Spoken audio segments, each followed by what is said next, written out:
kasih. Di sini saya mau memberikan cara ketika batuk. Ya. Kita melakukan apabila kita batuk itu enggak sembarangan kita membuang air liurnya batuk itu. Jadi ada etikanya tersendiri. Itu yang mau batuk itu kan ada tanda-tandanya. Itu tenggorokan terasa gatal dulu.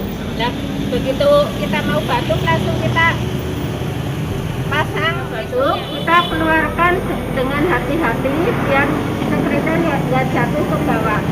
Setelah itu buang tisu itu di tempat sampah yang infeksius.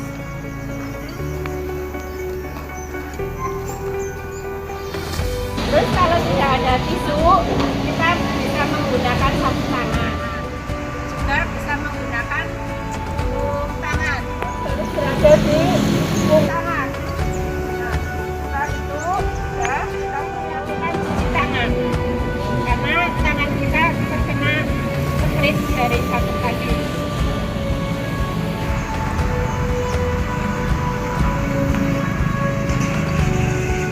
Cara cuci tangan itu ada 6 langkah. Yang pertama yaitu telapak tangan kita putar berlawanan dengan arah jarum jam.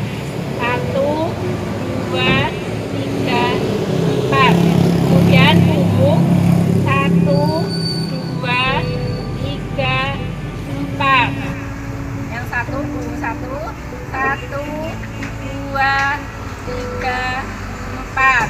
Kemudian sela-sela jari 1, 2, 3, 4. Kemudian kunci. Kita kunci gerakan 4 kali. 1, 2, 3, 4. Setelah itu punggung tangan 1, 2, 3, 4.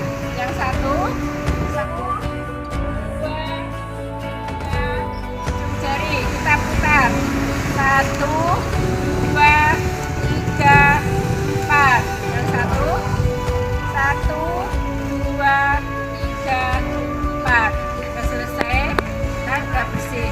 Tapi apabila ada wastafel, sebaiknya kita itu melakukan cuci tangannya itu di wastafel karena lebih efektif. Untuk sebaiknya itu kita itu memakai masker, ya. Ini cara memakai masker. Nah, ini hidung dan mulut juga harus tertutup. Setelah itu kita pencet biar udara tidak keluar, jadi tertutup semua antara mulut dan hidung.